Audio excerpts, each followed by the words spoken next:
On the evening of October 14, 2006, Elise Myers clocked out from her shift at a coffee shop on High Street, in the bustling Short North area of Columbus. 15 minutes later, security footage captured her leaving the parking lot with her backpack, then vanishing. No phone, no wallet, no backpack.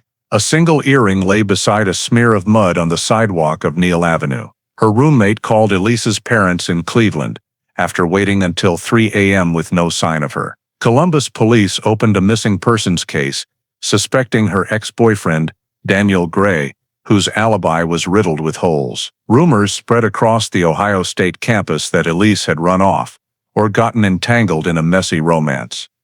Her parents, Linda and Thomas, rejected those theories, insisting Elise would never leave willingly. Then, in the spring of 2014, a hunter at Hoover Reservoir found human bone fragments under decayed leaves. Nearby was a silver bracelet identical to one Elise wore. Forensics confirmed the remains belonged to a woman aged 25, but the DNA was too degraded. The case was shelved in the cold case unit, awaiting new technology. In 2019, forensic genealogy was applied for the first time. A distant Ohio relative unexpectedly appeared in the data. A man who had once stood among the community, even joined the search for Elise, was suddenly thrust back into the investigation's focus. Someone had hidden a secret for 15 years. Someone lived among them every day. Someone knew more than anyone about what really happened the night Elise disappeared. Before diving into the story, don't forget to subscribe to the channel and hit the notification bell to stay updated on the latest cases. Elise Myers, 22, was a senior psychology major at Ohio State University, diligently studying while working part-time to make ends meet. She took a late shift job as a server at a small coffee shop on High Street, right in the vibrant heart of Short North, where neon bar lights mingled with the bustling nightlife. Friends described Elise as intelligent, friendly, with bright eyes and a warm smile. On the night of October 14, 2006, Elise finished her shift at 11 p.m.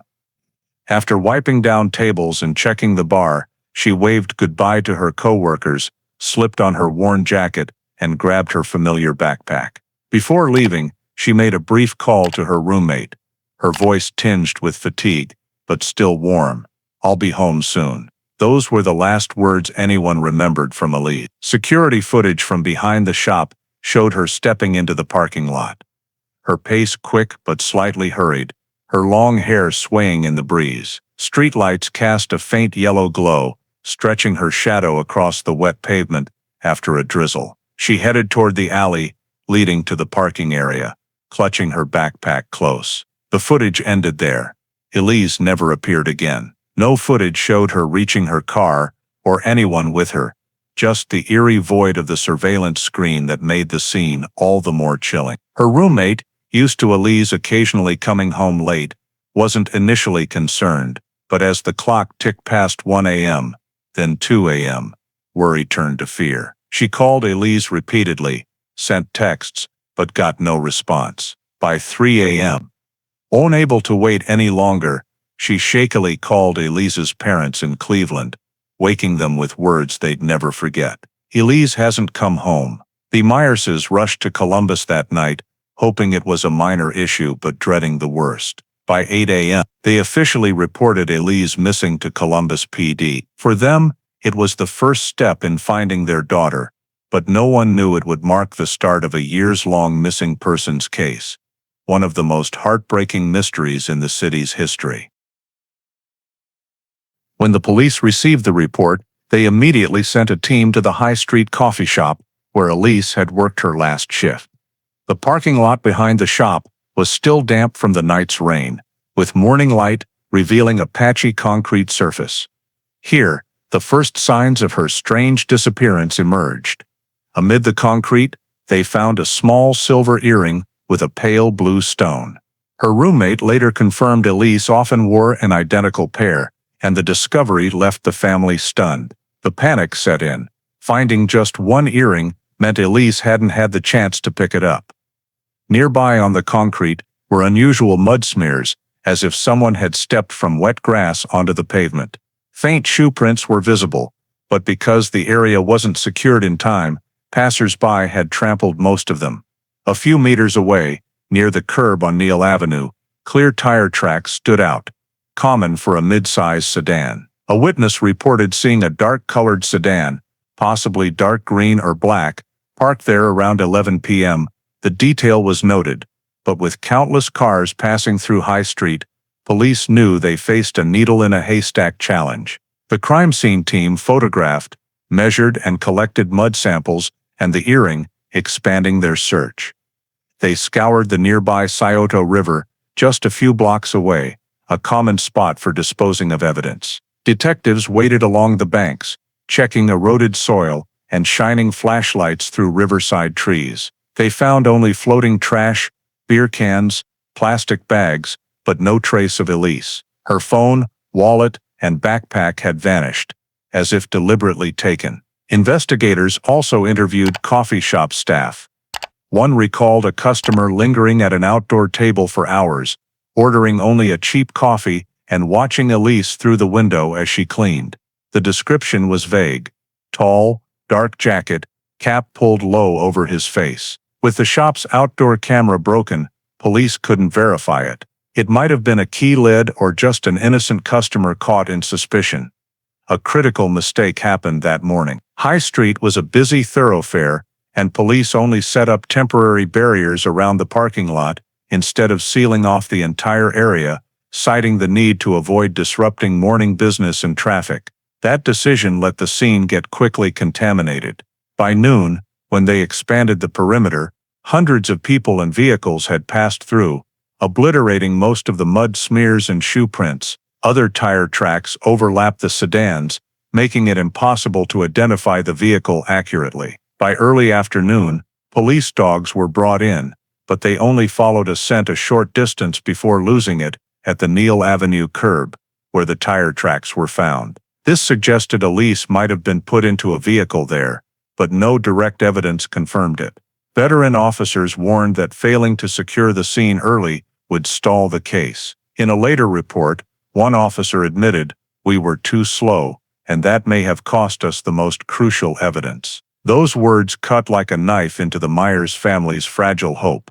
With each missed detail, the truth slipped further away. By day's end, as the sun dipped over Short North's lively streets, Columbus police knew they'd lost the critical first 24 hours, the most vital window in any missing persons case. One earring, some mud smears, faint tire tracks, that's all that remained of Elise at the scene. Tragically, those clues weren't properly preserved from the start. By the end of that day, when Columbus police realized their initial mistakes in securing the scene, a decision was made: expand the search for Elise Myers on a larger scale, hoping to compensate for the lost evidence. By the morning of October 15th, less than 36 hours after her disappearance, Columbus PD mobilized its full force. Police dogs were deployed to track any lingering scent from the earring and mud smears, but they only led officers to the Neal Avenue sidewalk before stopping aimlessly. A police helicopter was dispatched, circling above, its infrared cameras scanning the Scioto River and Short North neighborhoods, but the screen showed only a jumble of heat signatures: cars, pedestrians, nothing distinct. Meanwhile, the Ohio State University community sparked an unprecedented volunteer search. Over 300 students signed up within hours as news spread, many being classmates, old friends, or even those who'd only met Elise in class or at the coffee shop. They split into groups, armed with maps, flashlights, and reflective vests, fanning out across Goodell Park, a sprawling park just blocks from Elise's workplace. Others scoured the Scioto riverbanks, meticulously checking every bush and bridge base. The city's atmosphere grew unusually tense.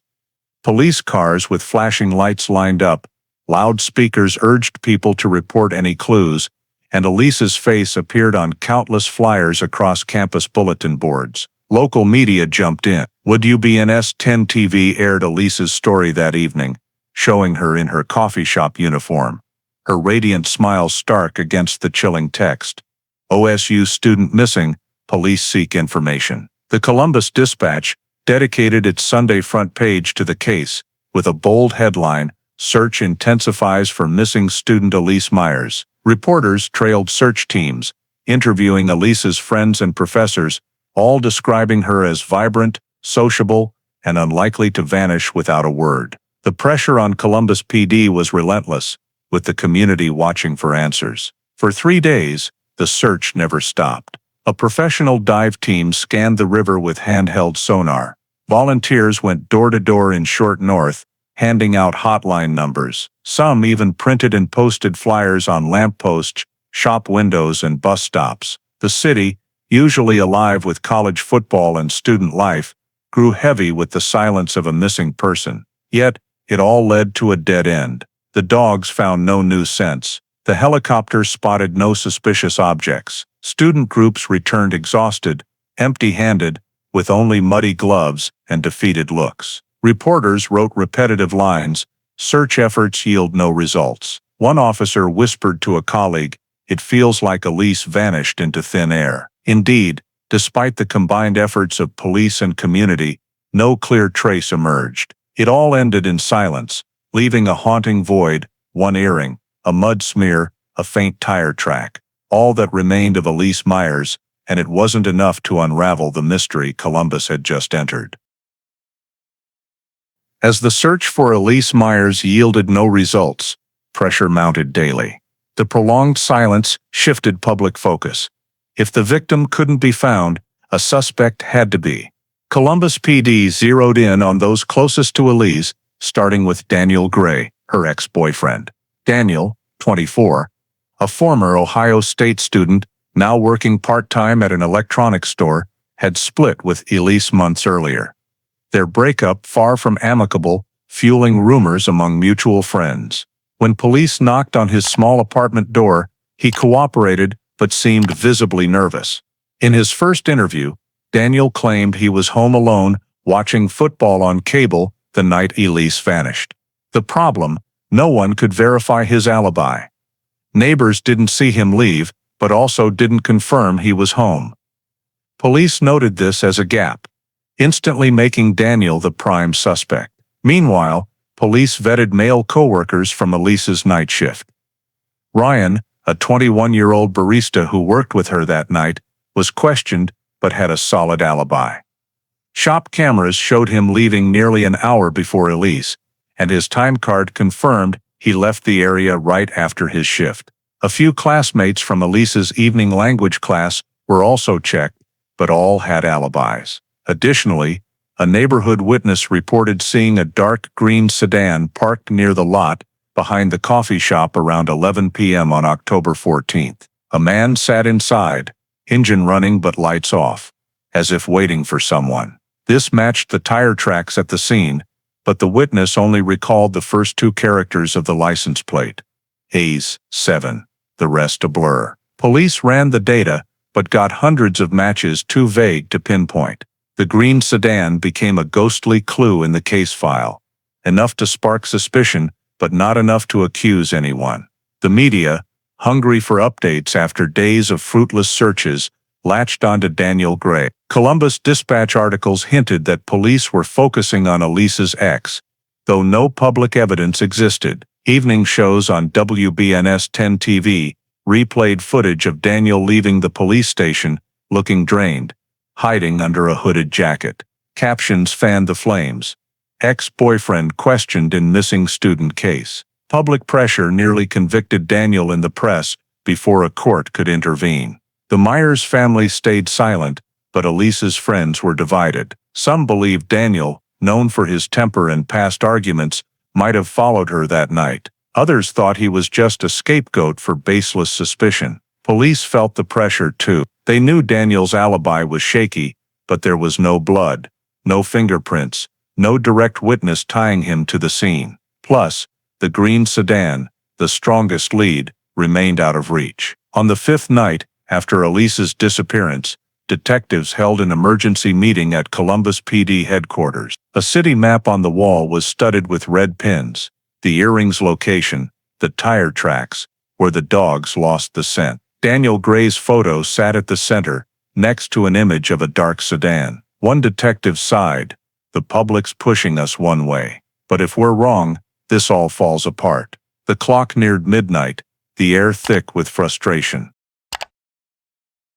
In the following days, police called Daniel in twice more, grilling him on every detail.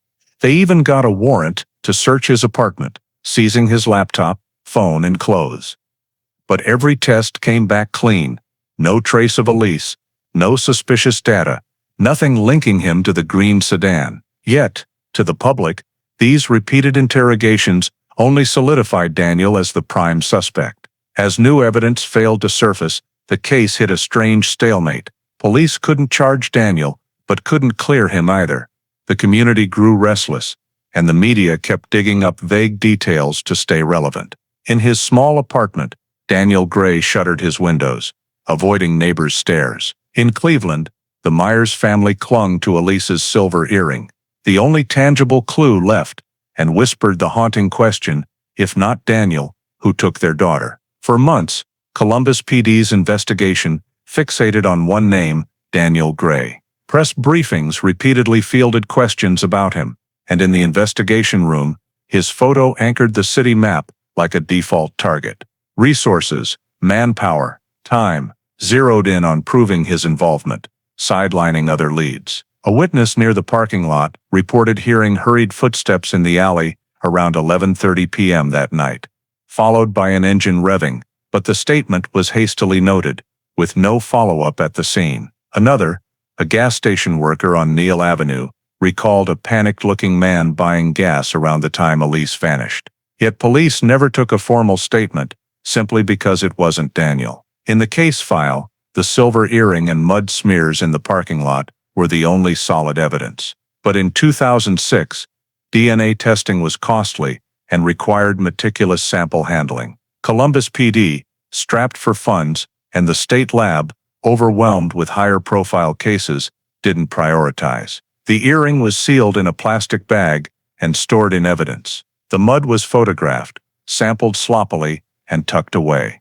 No DNA analysis, no shoe print comparison, no further scientific work. Legally, the case stalled, while investigators circled back to Daniel Gray. The Myers family quickly realized this and began to react strongly. Thomas Myers, Elise's father, repeatedly criticized the police in public interviews. He told the Columbus Dispatch, "They're looking in the wrong direction. They want a quick culprit to appease the public, but I need the truth, not a scapegoat." Linda, Elise's mother, broke down at a press conference, her voice trembling. "My daughter still hasn't been found. Why aren't they searching more? Why is everyone fixated on Daniel?" The family's objections divided public opinion. Some believed the police were thorough, leaving no stone unturned. But others agreed that investigators had rushed to build a convenient narrative, permanently overlooking potential clues. Within Columbus PD, tension grew. Some younger officers suggested broadening the investigation beyond Elise's acquaintances, considering the possibility of a stranger abducting her in the parking lot. But superiors dismissed the idea, citing no clear evidence. In reality, media pressure had forced the case into a single track. The public demanded answers, and Daniel Gray was the easiest one.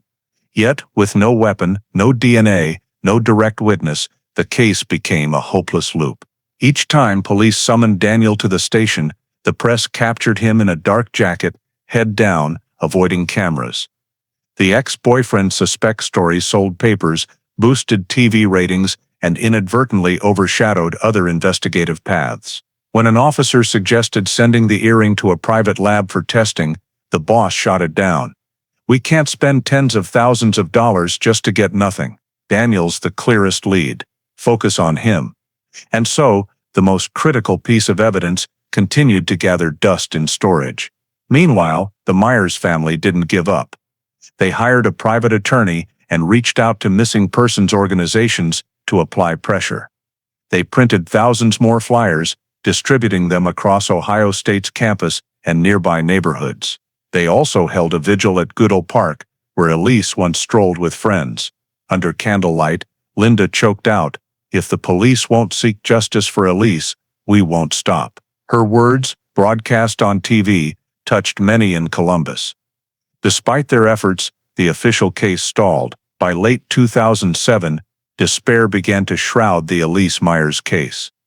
After over a year of investigation, the file grew to thousands of pages, witness statements, forensic reports, crime scene diagrams, copies of security footage from short north shops, and scattered notes from night shift detectives.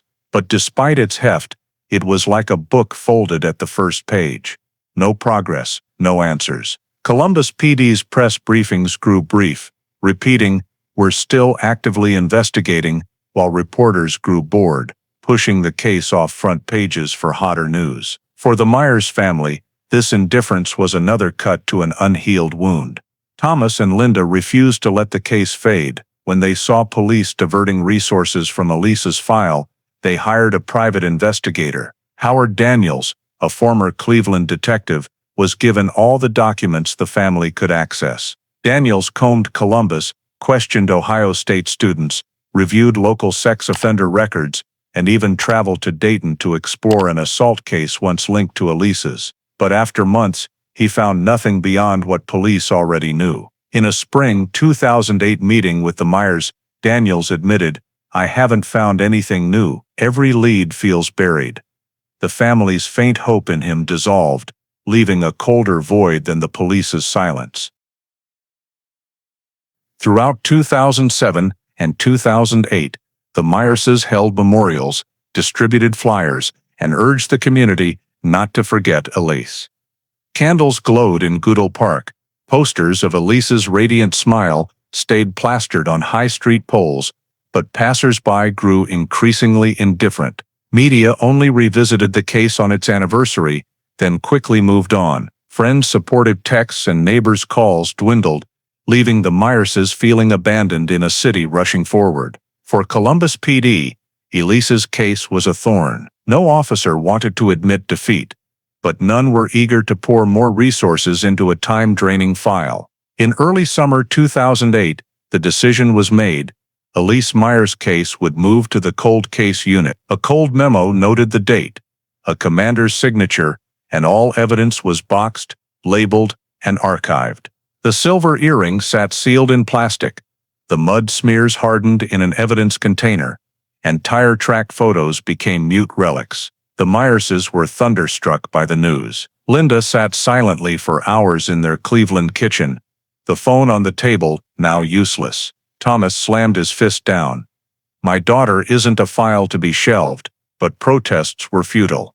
Police explained that moving the case to the cold case unit didn't mean giving up, just prioritizing newer, more solvable cases. The explanation was tantamount to admitting Elise was no longer a priority.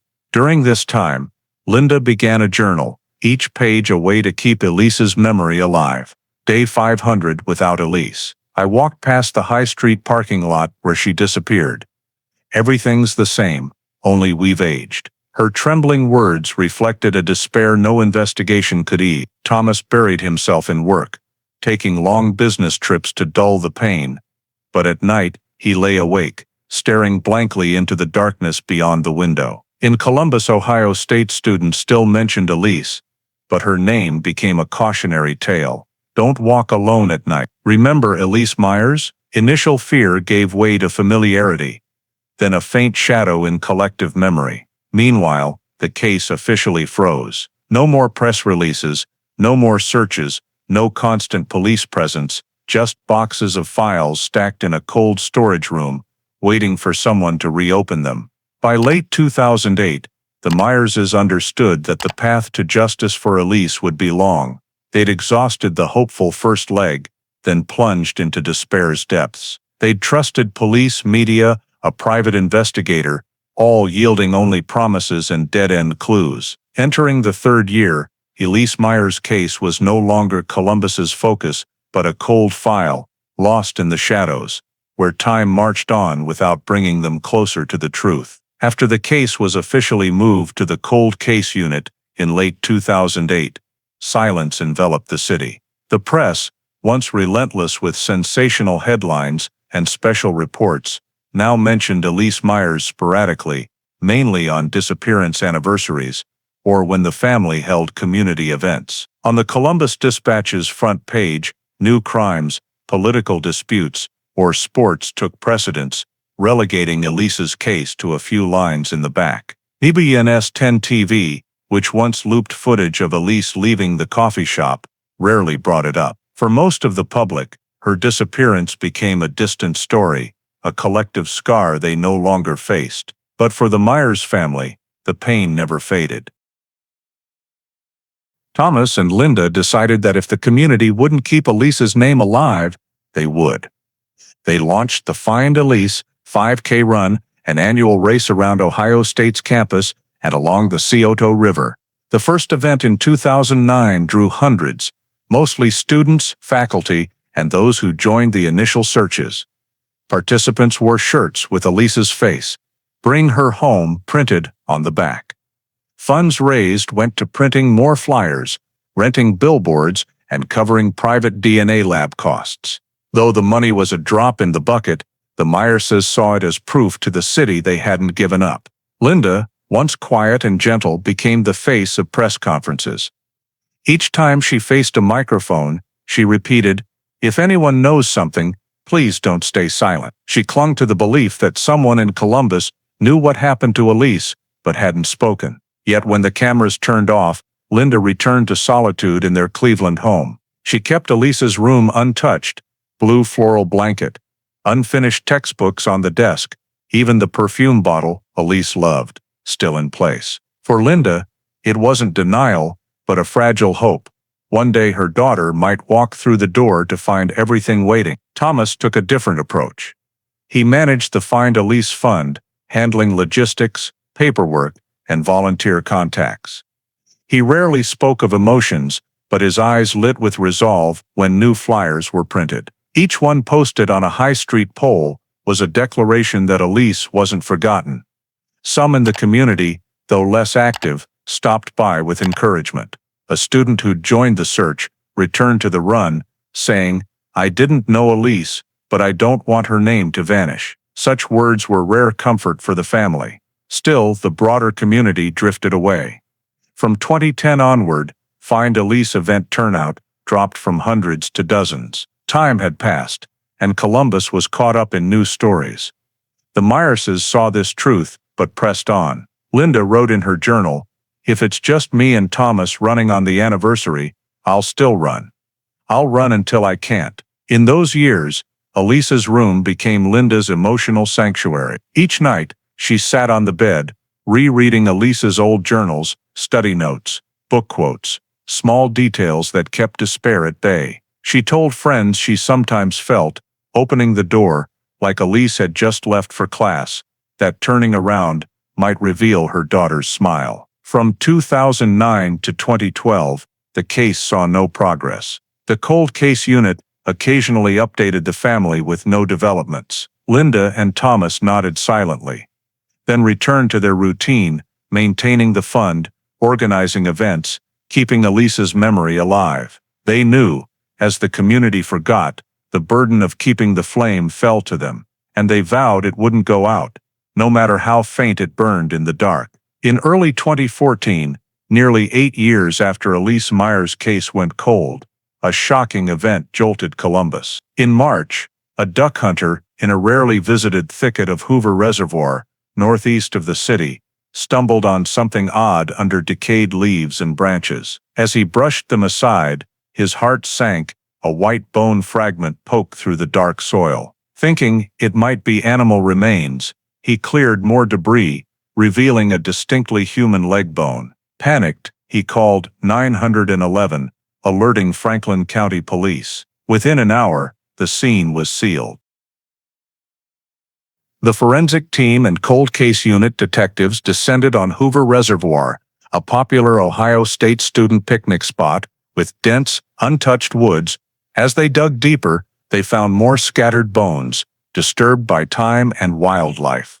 Nearby were tattered fabric scraps, faded jeans, a nearly decomposed t-shirt, and crucially, a delicate silver bracelet with a star pendant. It instantly reminded a female officer of Elise Myers' case. She whispered, "She wore one just like that." When the bracelet's image was shown to the family, Linda Myers broke down immediately. She confirmed it was the bracelet Elise got from her aunt in Cleveland for her 21st birthday. Thomas, more stoic, said, "We can't be sure yet.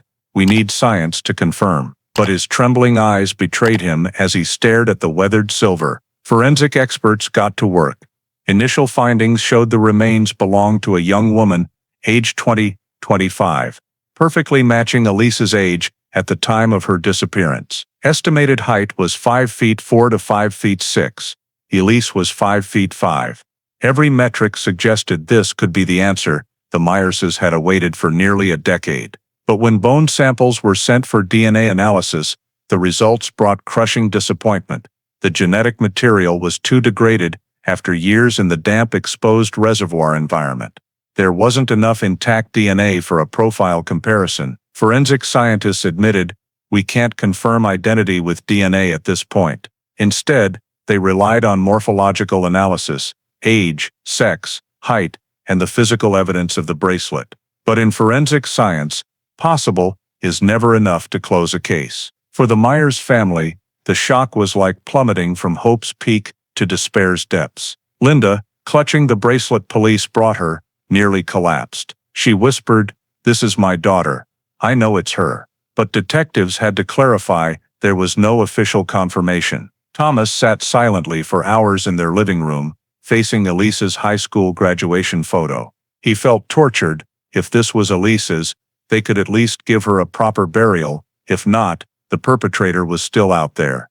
And Elise remained an unanswered shadow. Local media seized the story. What EBNS 10 TV led with, "Skeletal remains found near Hoover Reservoir. Could this be Elise Myers?" The Columbus Dispatch splashed the bracelet on its front page. Public debate reignited. Many believed Elise had been found, and police were just hesitant due to legal constraints. Others were skeptical, suggesting the bracelet was a mere coincidence and the family was clinging to a fragile detail. Within the Myers family, tension peaked. Linda was certain it was Elise, lighting candles in her daughter's room nightly, as if welcoming her spirit home. Thomas tried to stay pragmatic, wanting more test results. Their differences sparked arguments. Deep down, the father wanted to believe too, but he feared that belief would destroy them again if the truth differed.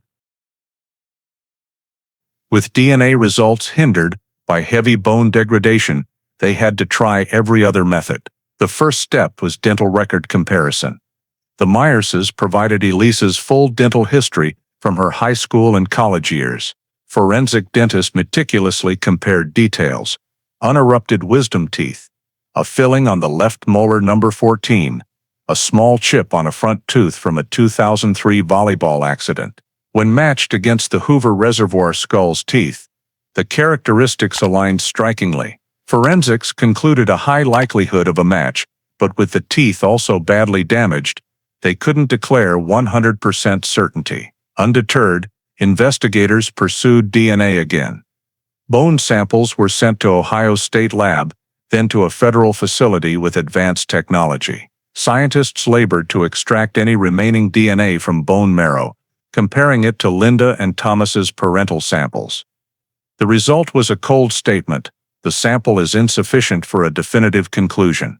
A few gene segments matched the Myers family profile, but degradation left it at suggestive, not confirmed. In forensics, that distinction was the line between hope and truth. Throughout 2015, the forensic file went through repeated analysis. At times, scientists thought they'd isolated a strong enough DNA sequence to confirm, but retests proved unstable. Everything remained at highly likely, unacceptable in the justice system. One detective sighed in a report. "Time has tied our hands. The samples are too decayed." For the Myers family, every call from the police was an emotional storm. Linda would clutch the phone, trembling, waiting for the confirmation, "Yes, it's Elise." But each time, she only heard half answers. The dental match is strong, or the DNA suggests a connection, always ending with "but we can't confirm." The waiting tormented her daily. Some nights, Linda sat in Elise's room, holding the silver bracelet found at the scene, sobbing until she choked. Thomas, though better at restraining himself, couldn't hide his mental erosion. He confessed to friends, "The worst pain isn't knowing she's gone, it's never knowing for sure if she is." Meanwhile, The cold case unit was stuck in a vicious cycle. The media occasionally revisited the case, but police remained cautious. "We can't state the remains are Elise Myers." Reporters familiar with the Myers family began calling it the case of half-answers. Articles mixed images of the silver bracelet, Elise's portrait at 22, and quotes from forensic reports. The public, once ignited with hope by the discovery of the remains, grew cold. Many believed that after so many years, the truth would never surface. By late 2016, after dozens of tests and comparisons, nothing had changed. Dental records showed a probable match. DNA indicated a possible relation, but no agency dared make a definitive claim. In the eyes of the law, Elise Myers remained a missing person. Meanwhile, the Jane Doe of Hoover Reservoir was temporarily buried in an unmarked cemetery, a cold grave with a numbered marker. The Myers family faced a double tragedy. Accepting these as Elise's remains would at least let them hold a funeral and close a chapter. But without absolute proof, they were forced to live in limbo, caught between belief and doubt. Linda wrote bitterly in her journal, "My daughter may be lying there, but they still call her Jane Doe. I want to scream it's Elise, but no one listens." From 2014 to 2016, forensic analyses only deepened the family's pain. Instead of answers, science became a barrier, keeping the truth just out of reach. In that darkness, Elise Myers' case lay dormant, a cold case that dangled hope only to lock it in a hopeless cycle. By late 2016, after countless inconclusive analyses, Columbus PD made a painful decision: Elise Myers' case would remain shelved in the cold case unit's frigid storage. The collected evidence, the silver earring, mud samples, tire track records, and the bones from Hoover Reservoir, were repackaged, carefully labeled, and placed on metal shelves in rows. The label read starkly, "Case file #0643371, Elise Myers." For police, it was procedure.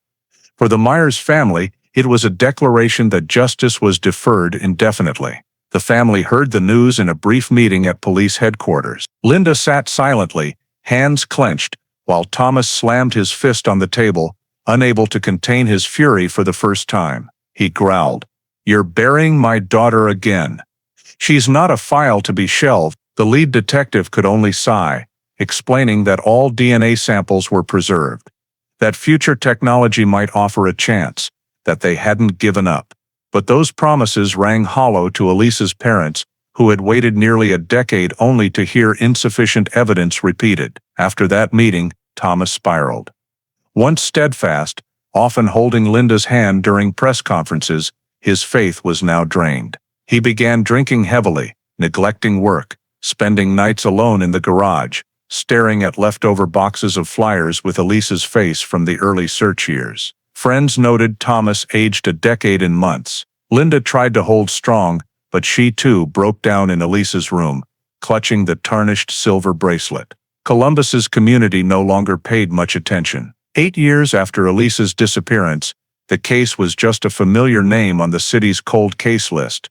Tragic, but no longer a priority. The Find Elise runs dwindled, attendance dropping from hundreds to dozens. When asked, the media said they'd report if there were developments. For the Myerses, this apathy hurt more than the fleeting initial concern. In their darkest days, Linda kept her journal. A 2016 entry read, "My daughter may be lying somewhere underground, but the police call her Jane Doe. Each day, I step into her room, see her open books, and wonder when will the world give my daughter her name back." The tear-stained, trembling words reflected the truth.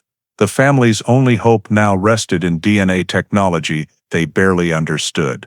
The cold case unit, though forced to shelve the file, stored the Hoover Reservoir bones and 2006 evidence in optimal conditions. Detectives noted that samples will be prioritized when new technology emerges. It was another way of saying the case was on hold, but it left a sliver of light. In an internal meeting, a young officer said, "We can't do more now, but let's keep them. One day, science will outpace our failure."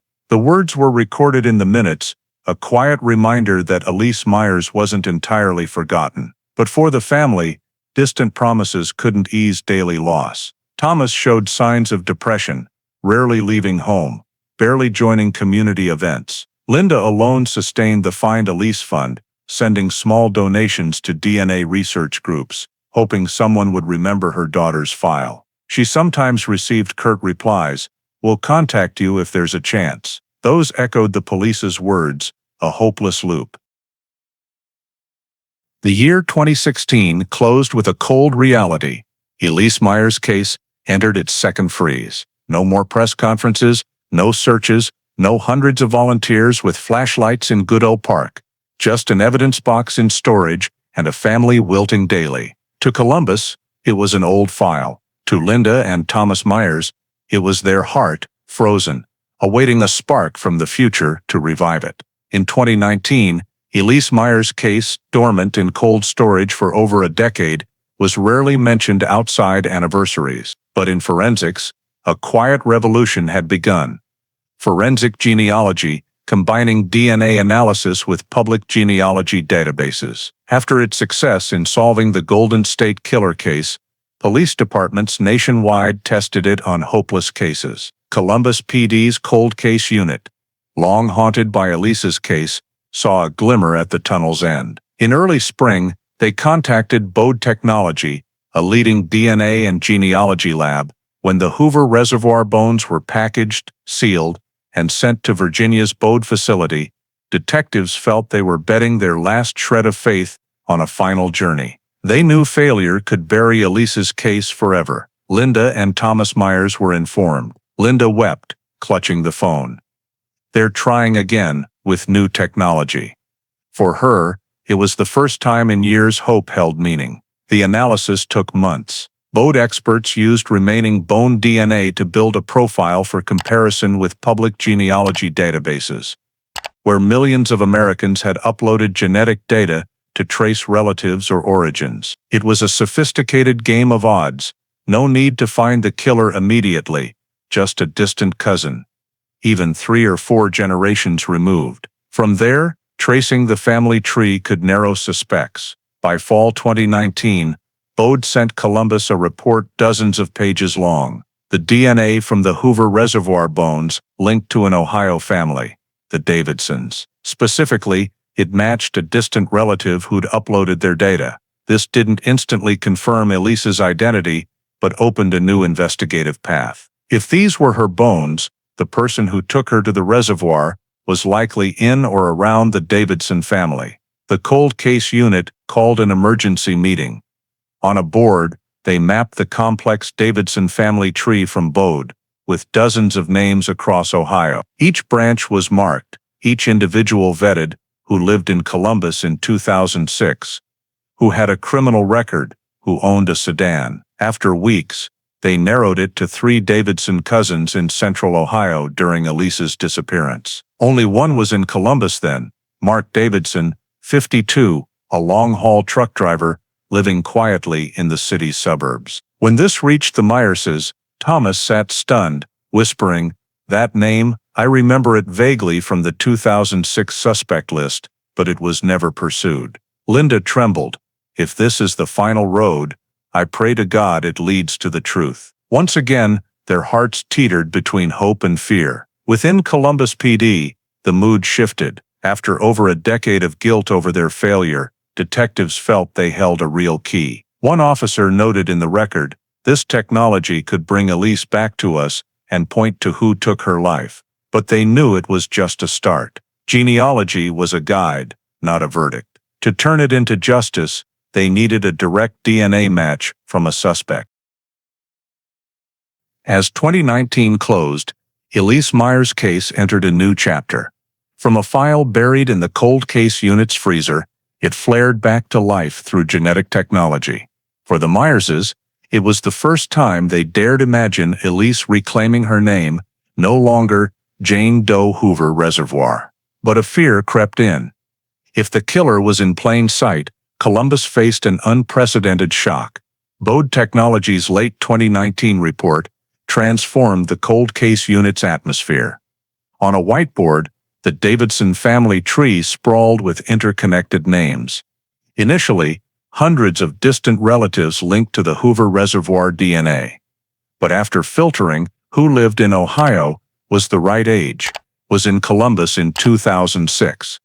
The list shrank to 3 Davidson cousins.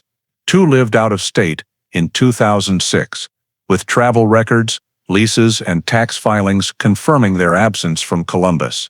That left Mark Davidson. Mark, then 52, lived in a modest single-story home in Columbus's northern suburbs. He worked as a long-haul truck driver, traveling the Midwest. On paper, he was unremarkable. No criminal record, no pending charges. Neighbors called him quiet, helpful with chores like mowing lawns or shoveling snow, and a baseball enthusiast. One woman in his neighborhood told police, "He's the neighbor everyone wants, always waving as he passes." This image clashed starkly with the idea of a man who could have abducted and killed Elise Myers. But genealogy didn't lie. The Hoover Reservoir bone DNA showed a clear genetic link to the Davidsons, and Mark was the only one in Columbus when Elise vanished in 2006. Detectives dug into old files. Shockingly, Mark Davidson's name had surfaced briefly in 2006. A witness recalled a stocky man in a baseball cap sitting in a green sedan near the coffee shop that night. Back then, police noted it but didn't pursue, lacking evidence. The green sedan faded, overshadowed by the focus on Daniel Gray. Now, that clue was a linchpin. Mark owned a dark green Ford Taurus in 2006, matching the description. DMV records showed he sold it to a junkyard months after Elise's disappearance, a detail aligning perfectly with what had stumped police years before. It was no longer mere coincidence, yet, to the community, Mark remained the friendly neighbor. Residents didn't suspect him. Some had invited him to barbecues, chatting casually that he'd never caused trouble, made detectives shudder. If he was behind Elise's case, he'd hidden it perfectly for over a decade. In early 2020, the Cold Case Unit presented their report to the commander, requesting a focused investigation on Mark Davidson. "We can't say he's guilty just from genealogy," one officer cautioned, "but every data point leads to him. Ignoring this risks repeating 2006's mistakes." A covert surveillance plan was launched, track his daily habits, movements, contacts, and crucially, obtain his DNA for comparison. The Myerses were briefly told there was a new investigative lid. Linda clutched Thomas's hand, her eyes alight after years of darkness. But Thomas, scarred by past disappointments, only nodded, "Let's wait for proof." He knew another failure could break his wife completely. The news reached the Cold Case Unit on a February morning.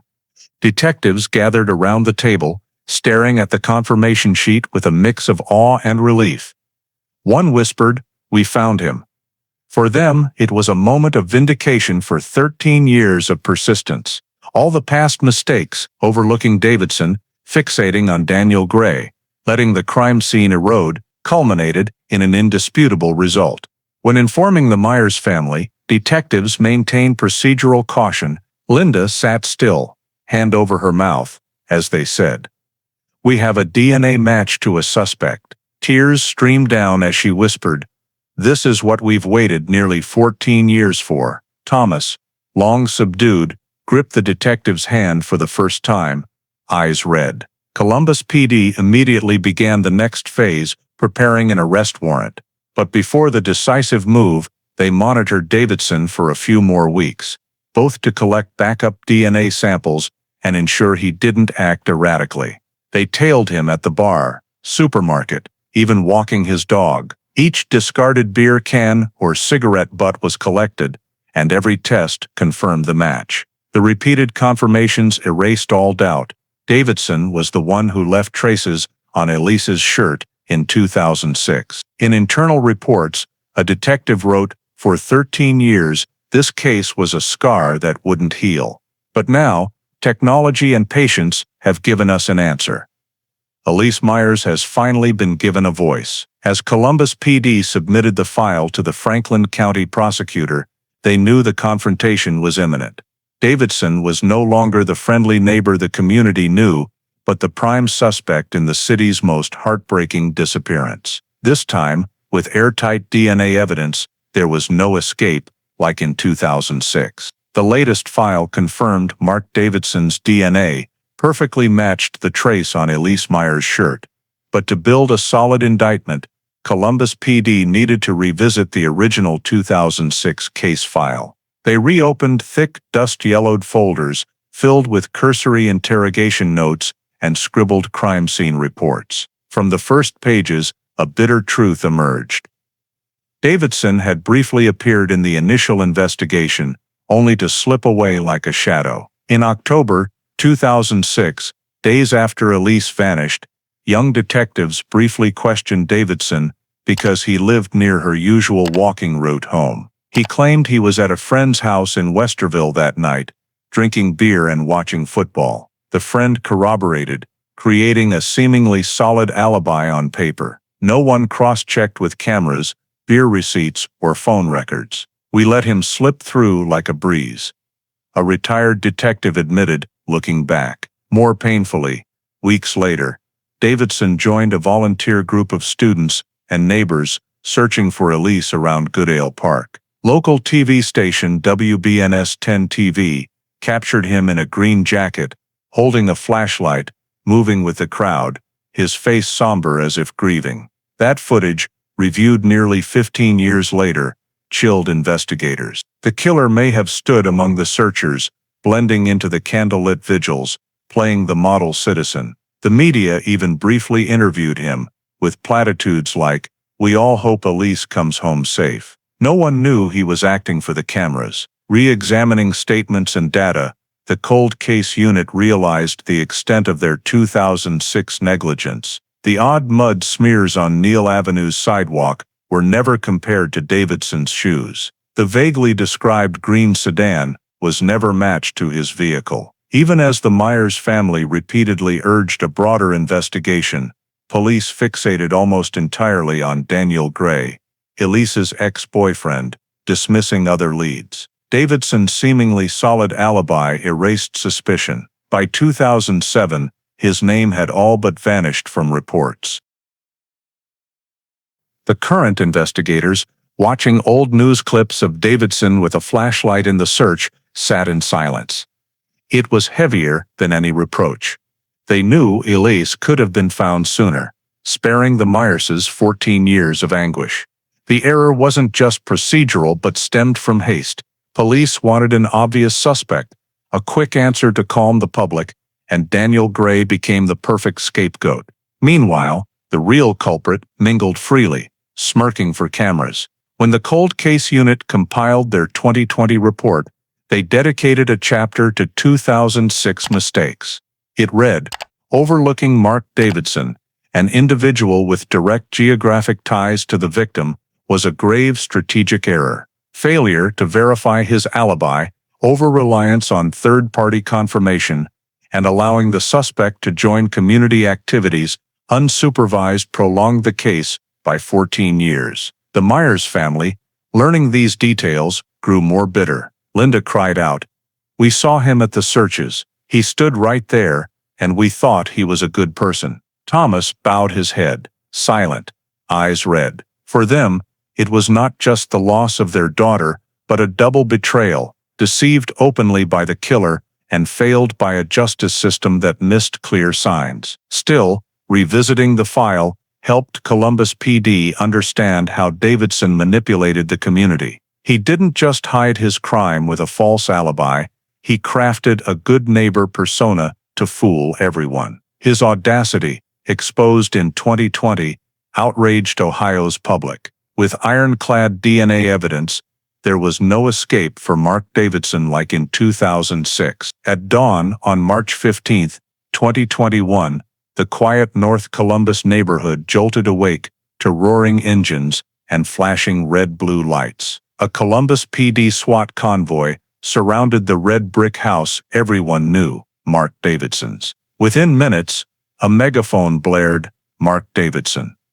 Open the door immediately. You're under arrest." The air thickened with tension as neighbors peeked through curtains, some filming with phones. It was like a movie. Officers in bulletproof vests, rifles ready, approached the door. A loud blast. The door was breached. In 10 seconds, SWAT stormed in, shouting, restraining Davidson in his living room. In pajamas, his eyes dazed, he barely grasped what was happening. Neighbor videos hit Facebook and Twitter, spreading like wildfire. Within hours, Ohio buzzed. The kindly neighbor was the killer police hunted for 15 years. For those living near Davidson, the shock was nearly unbearable. A woman across the street, trembling, told a local reporter, "I had him watch my dog. He shoveled our snow in winter. I can't believe it." A 70-year-old man sighed. He'd smile, wave every morning. No one thought he hid something so horrific. The once peaceful neighborhood became a media circus, with news vans clogging sidewalks and reporters thrusting microphones at anyone who knew Davidson. Meanwhile, at Columbus PD headquarters, the police chief held an urgent press conference. On the podium, he declared, "We've arrested Mark Davidson, 52, on charges of kidnapping and murdering Elise Myers in 2006. Absolute DNA matches enabled this action. This is a turning point in a case that's haunted our community for over a decade." The statement hit major outlets like CNN, ABC News, and USA Today, making Columbus's case a national focus. The Myers family received the official call from the cold case unit. Linda sobbed uncontrollably, while Thomas gripped the phone, voice shaking. Finally, this day has come. For them, it wasn't just an arrest, but proof Elise wasn't forgotten. Public outrage swept Ohio as Davidson's past was exposed. People rewatched 2006 clips of him among Elise's search volunteers, even telling cameras, "I hope she's safe." Those images, now juxtaposed with him handcuffed, leaving his house, fueled public fury. A Twitter user wrote, "This is the cruelest deception, standing among us, pretending to be kind, when he was the devil." On local forums, residents debated endlessly. Some felt betrayed. Others blamed themselves for trusting him. And many were angry at police for overlooking Davidson for years. A former OSU student from the 2006 search wrote, "I remember him walking beside me, flashlight in hand. Thinking back, I'm sickened." Outside Davidson's house, flowers, candles, and old Elise Myers posters reappeared. A bitter reminder the killer had stood there, seen it all, and stayed silent. Now, he could no longer hide. The March 15, 2021, arrest wasn't just a legal act, but a societal shock. Columbus awoke after nearly 15 years, and America turned to Ohio, where an ordinary neighbor was unmasked as a monster hiding in plain sight. At Columbus PD headquarters, hours after the shocking SWAT raid, Mark Davidson was brought into an interrogation room. The small room, with white walls, a cold metal table, and two facing chairs, became the stage where police hoped to hear a confession after 15 years of pursuit. Davidson entered in an orange jumpsuit, wrists still marked by cuffs. He sat, eyes dull, occasionally glancing around, as if seeking an invisible escape. Across from him were veteran detective John Ramirez and his younger colleague, Megan O'Connell. Both had worked the case since its cold case unit days, and now they held evidence strong enough to crush any denial. Ramirez began calmly, "Mark, you know why you're here. This isn't a game. We have proof. You kidnapped and killed Elise Myers in 2006. Davidson leaned back, arms crossed, smirking faintly. "I don't know what you're talking about. I never met her." The words made Megan clench her jaw. After years of waiting, instead of remorse, he played innocent. Ramirez, unrushed, pulled out a thick file and slammed it on the table. Inside were the latest DNA results. He slid a microscope image toward Davidson. "This is DNA from Elise's shirt on October 14, 2006. This is DNA from a beer can in your trash last year. They match perfectly." Davidson glanced briefly, then looked away, voice flat. "How do you know that shirt wasn't contaminated? She's been gone a long time. I'm not involved. Megan shot back, we have more. She placed another photo on the table, a rusted interior of a 1998 Ford F-150 truck Davidson once owned. In a seat crevice, technicians found dried blood, so small it required modern scanning to detect. Analysis showed it belonged to Elise Myers. This time Davidson's composure cracked. He stared at the photo, then at his hands, silent. The room grew heavy, only the wall clocks ticking audible. Ramirez leaned forward. You drove down Neal Avenue that night. You stopped when you saw Elise leave the coffee shop. You got her into your truck, and the rest, you know better than I do. Davidson bit his lip, eyes reddening, but said nothing. For the rest of the interrogation, he sat mute, occasionally tapping the table. When Ramirez pressed, Elise deserves to rest, and her family deserves the truth. Davidson suddenly looked up, voice hoarse. I want a lawyer. The moment hit like a punch. Megan sighed. Ramirez leaned back, staring at him with a mix of disappointment and anger. The law forced them to stop. The interrogation ended in heavy silence, but they knew what they had. DNA, blood, his 2006 lies, was an unbreakable wall. Davidson could stay silent, but the truth was closing in on him. News of the interrogation leaked fast. Headlines read, Davidson silent, before DNA evidence. As evening broadcast showed him in the orange jumpsuit, head down. Ohio's community raged. They didn't just want him caught, they wanted a confession, an explanation for why a young woman like Elise had to die. In their Cleveland living room, the Myers family watched the news. Linda clutched Elise's framed photo, whispering, he can stay silent, but the evidence won't. Thomas shook his head, eyes sunken. The only thing I want from him is I did it, so we can close this. As Davidson's public defender began crafting a strategy, Columbus PD investigators knew they faced a long courtroom battle, but unlike 2006, they now held undeniable pieces. It was only a matter of time, and the Myers family's endurance, through yet another leg of their quest for justice. After Davidson demanded a lawyer, and the interrogation ended heavily, Columbus PD and the cold case unit knew that to bring him to trial, they couldn't rely solely on existing DNA evidence. They needed more. A picture so complete a jury couldn't doubt it. A comprehensive search warrant was issued for all Davidson's former property, including the 1998 Ford F-150 truck he sold to a Newark junkyard in 2007. Assumed crushed long ago, the truck was miraculously preserved in parts by a meticulous yard owner who kept the frame and components for scrap value.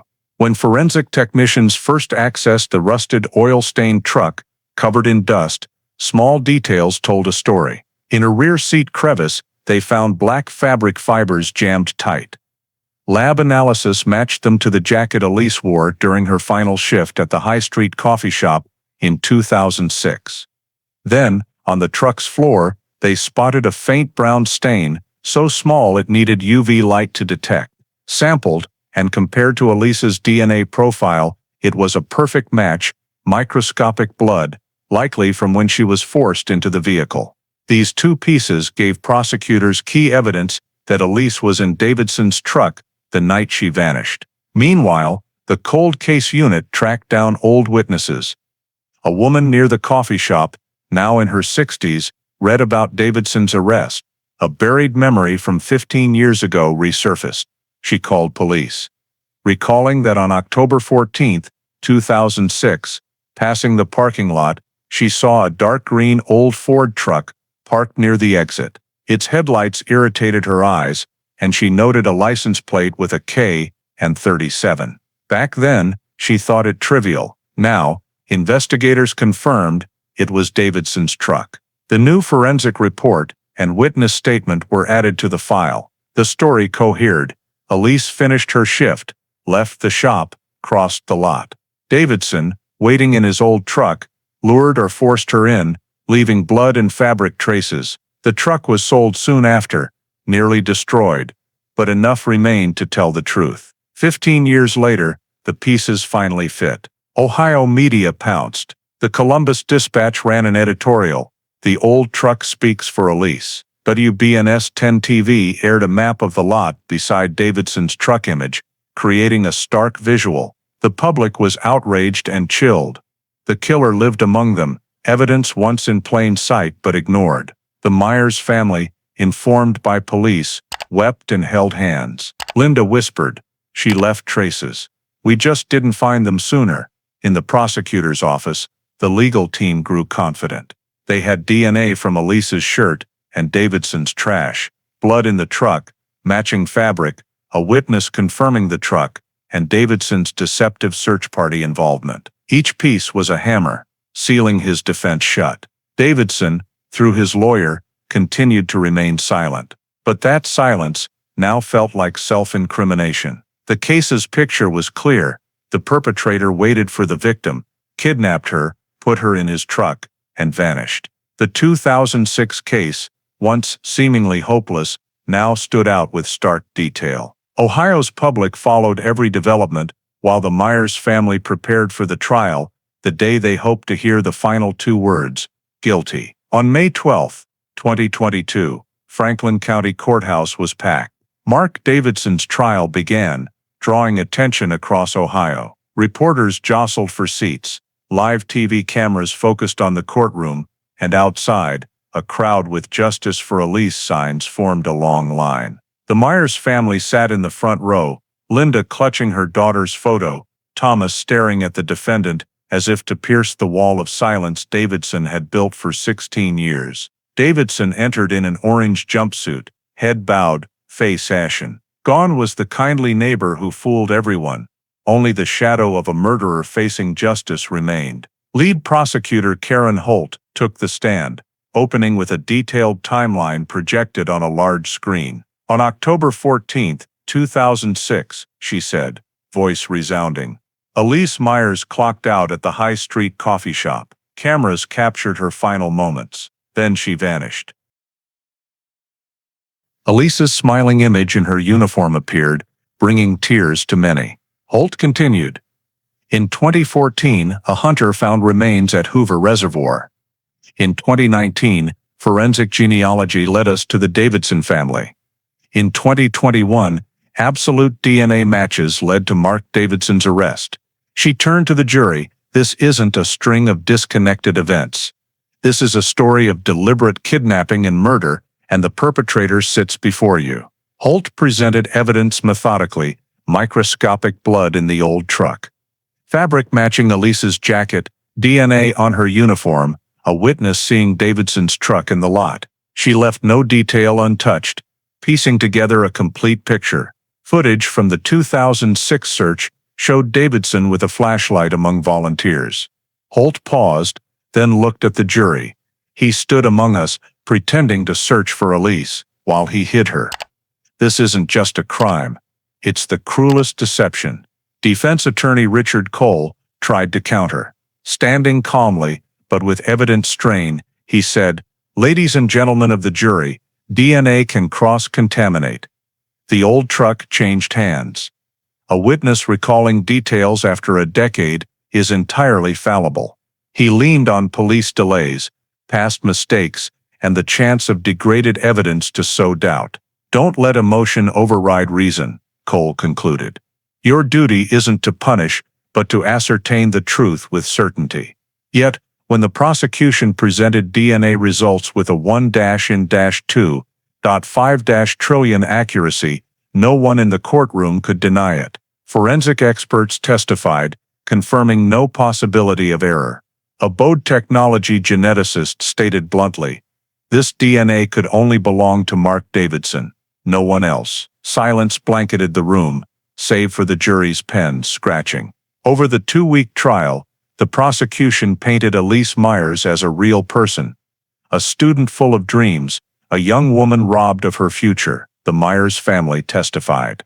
Linda, choking back tears, said, "Every morning I make coffee and wait for my daughter to walk into the kitchen. It's been 16 years, and I've never stopped waiting." Her words hushed the courtroom. On verdict day, the jury took less than 4 hours. The foreman stood, voice clear. "We find the defendant, Mark Davidson, guilty of first-degree murder." Davidson sat motionless, eyes on the floor. The judge spoke firmly. Given the crime's severity, calculated cruelty, and decades of deception, this court sentences Mark Davidson to life without parole. Applause and sobs erupted. Linda collapsed into Thomas's arms, tears falling, but a faint smile of relief emerging. Outside, the crowd chanted, "Justice for Elise." The next morning's headlines blared, "Justice after 16 years, Davidson sentenced to life without parole." Columbus and America witnessed the close of one of its coldest, most painful cases. After the life without parole sentence in May 2022, the Myers family could finally do what they'd waited 16 years for, bury Elise. On an early June morning at Lakeview Cemetery in Cleveland, hundreds, family, friends, and strangers who followed the case gathered under a pale blue sky. A small coffin, draped in white flowers, was lowered beside the Myers' parents' graves. Linda placed Elise's silver bracelet from the night she vanished, a keepsake linking two worlds. Thomas whispered a final goodbye, voice trembling but eyes faintly relieved. "Sweetheart, you can finally rest." Tears fell, but this time they held not just pain, but release. Soon after, Ohio State University held a memorial at Goodale Park, the 2006 search hub. Hundreds of students, faculty, and alumni attended. A small altar with Elise's photo stood at the entrance, surrounded by candles and white roses. The university president spoke solemnly, "Elise Myers was part of our OSU community. Though she's gone, her memory endures, reminding us justice may come late, but never fades." Students born after Elise's disappearance joined, her story a vivid lesson in safety's fragility and community strength. The Myers family sat in the front row, listening to student choir hymns. Linda wept but smiled, seeing hundreds raise candles in the night. It was a sight she never imagined. A new generation remembering her daughter, though strangers. Columbus remained stunned. They discussed how Mark Davidson, the killer, lived among them, joined searches, smiled each morning. "He was right here," a neighbor told 10 TV. "We trusted him, we invited him to barbecues."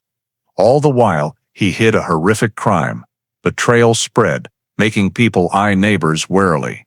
Media kept the story alive.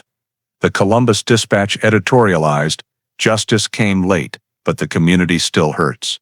It stressed reforming cold case investigations so no family waits so long. On social media, Columbus residents shared fears revisiting the past. "I passed Davidson's house daily. No one knew evil could hide so well. Yet, amid pain, there was light." The Find Elise Fund, started in 2007 for search efforts, became the Elise Myers Memorial Scholarship for OSU criminology students. Annually, a student receives support to study missing persons and cold cases, ensuring Elise's legacy helps others. For the Myerses, the wound would never fully heal, but they found closure. Linda said in a late 2022 interview, "Nothing brings my daughter back. But knowing the truth, burying her, and seeing Davidson pay, that's what keeps us standing." Thomas added, "We want Elise remembered as a person, not just a victim. Today, seeing the community with us, I know she lives in their memories." Prayers, articles, and memories of Elise blended into Columbus's collective consciousness. The shock lingered.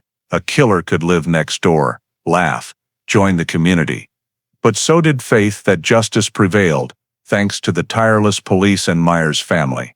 "We can't change the past," a neighbor told 10 TV, "but we can learn. We'll watch closer, care more. No one wants another Davidson among us." As the case closed, national media published long recaps. The New York Times wrote, "In Earring, a mud smear, a blood trace, once meaningless, they became the key to justice after 15 years. The Washington Post noted, "Elise Myers' story proves cold cases never truly go cold. They wait for technology and patience to meet."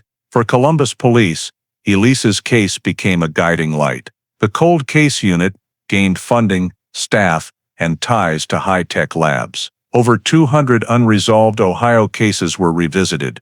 Each family, name, and story testified to the promise, no victim is forgotten. Elise Myers' case wasn't an end, but a comma in Ohio's broader justice story. Questions linger: how many other Elises await? How many families still keep rooms untouched, set dinners, watch doors like the Myers did? How long until their truths emerge? Linda Myers, in a final Columbus Dispatch interview, spoke slowly. "I know my daughter isn't alone. Other families like us are out there. I hope Elise's story lights their way." Her voice cracked, but her eyes shone with faith.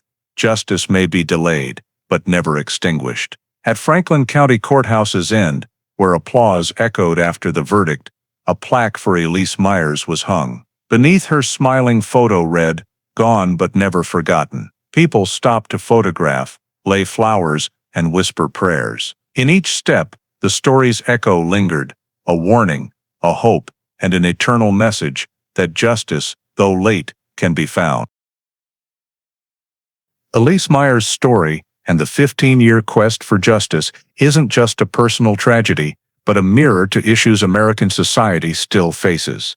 When Elise vanished in 2006, Columbus police made grave errors, fixating almost entirely on ex-boyfriend Daniel Gray, overlooking key clues like mud smears, a dropped earring, or a witness's sighting of a green truck near the coffee shop. This haste and bias let the real culprit, Mark Davidson, slip suspicion, even joining Elise's search and appearing on TV as a kindly neighbor. The first lesson for today is don't trust appearances. In everyday American life, from quiet suburbs to campuses, people may wear kind masks while hiding dangerous secrets. The second lesson comes from technology. Without 2019's forensic genealogy and Bode Technologies' collaboration, Elise's file might still sit in the cold case unit. This shows that in modern society, investing in science, technology, and persistent research can shift outcomes, not just in crime, but in healthcare, environment, or social justice. Finally, the Myers family's resilience, keeping Elise's room untouched, organizing Find Elise runs, pressing police, proves the power of community and family. In today's America, facing injustice or challenges, we can learn from them. Stay patient, don't give up, and use collective voices for change. Justice may come late, but with persistence, it never vanishes. Thank you for joining us in the journey for justice for Elise Myers. If you found this story meaningful, please subscribe to catch more cold case stories. See you in the next video, where we'll explore more mysteries awaiting light.